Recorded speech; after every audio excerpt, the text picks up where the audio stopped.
This podcast is a member of the Place to Be Nation family. Visit us at placetobenation.com, the only place to be in your pop culture world.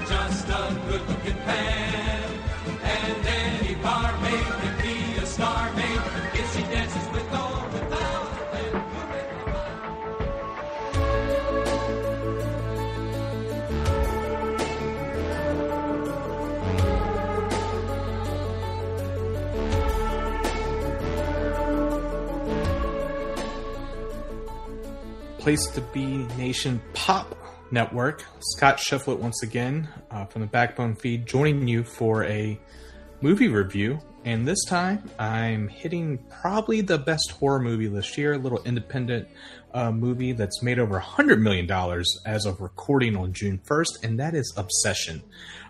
It's directed and written by Curry Barker, my apologies, starring Michael Johnston as Bear, Inde Navarrette as Nikki, Cooper Tomlinson as Ian, and Megan Lawless as Sarah. Andy Richter shows up as like the boss and Sarah's dad, but he only has a couple of lines in the movie. The movie is based on this kid makes a wish, buys something at one of these like magic stores, like where they sell like stones and everything, where you make your wish and you break it, and the one wish you get, they even have a thing that's like, if your life ends or something, or like someone goes too crazy. And Bear, who's 19 years old, is hopelessly in love with Nikki.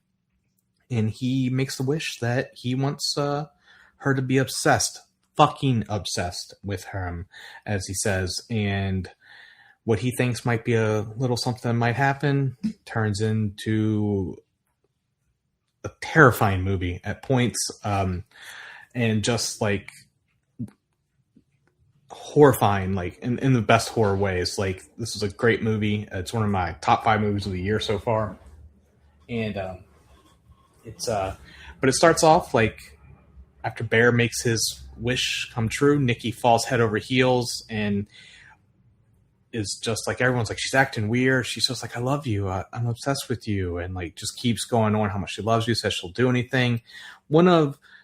Has a terrifying scene where Ian calls up Bear and it's like, she's acting weird, like, because like Nikki had told some story that her dad had cancer and was doing bad, and like that's why she's been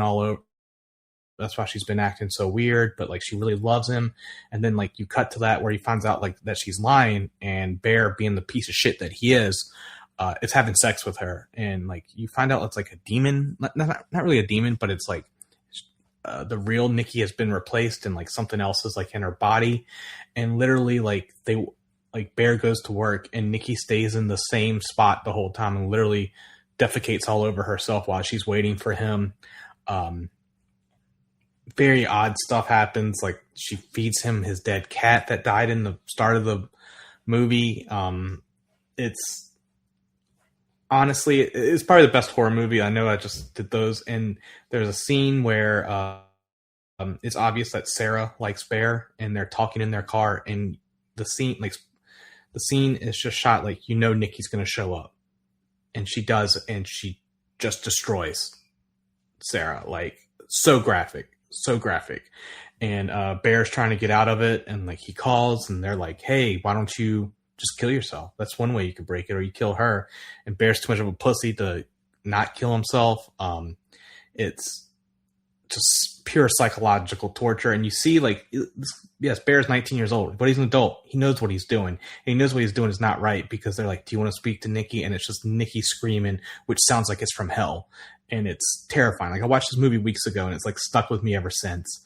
I just enjoyed every second of it. And, it's being compared to Backrooms, because Backrooms did just come out, and I have Obsession rated higher than that. I'm not going to tell you the ending. I'm not going to spoil the ending. I know I spoiled some things, but like, I want people to go out and check out this movie and check out the ending, which is batshit. And you're supposed to cheer for your main characters in these movies, in any movie really.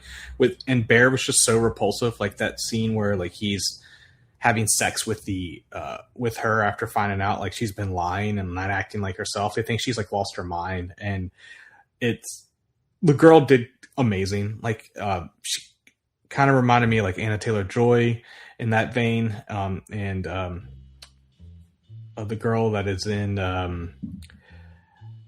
that was in Companion. Let me look up her name. She kind of reminded me of her, just the way their looks, but she set a name for herself, that Inde Navarrette, and she actually said that she wanted to play the main character in the Fourth Wing series that wants to be out, so that might be something to look for. Violet. But yeah, it was just I can't suggest this movie more. Hopefully Jenny does it for a Fody later this year on the No-So feed. But yeah, make sure to check that out. I'm sure it will be in theaters probably the rest of the month in June. I know it's already been talked about for being released on DVD. I want to set Blu-ray and DVD in July, so probably hit streaming not too far after. But yeah, I don't do rating. I mean, I do ratings for movies, but like for my personal ratings, which is subjective, I had a fourth this year out of like 24 movies. So within elite company. I look forward to seeing more of Curry Barker's work from now on, and even all these actors and actresses. Like, they just knocked it out of the park. But yeah, make sure to go check out The Obsession.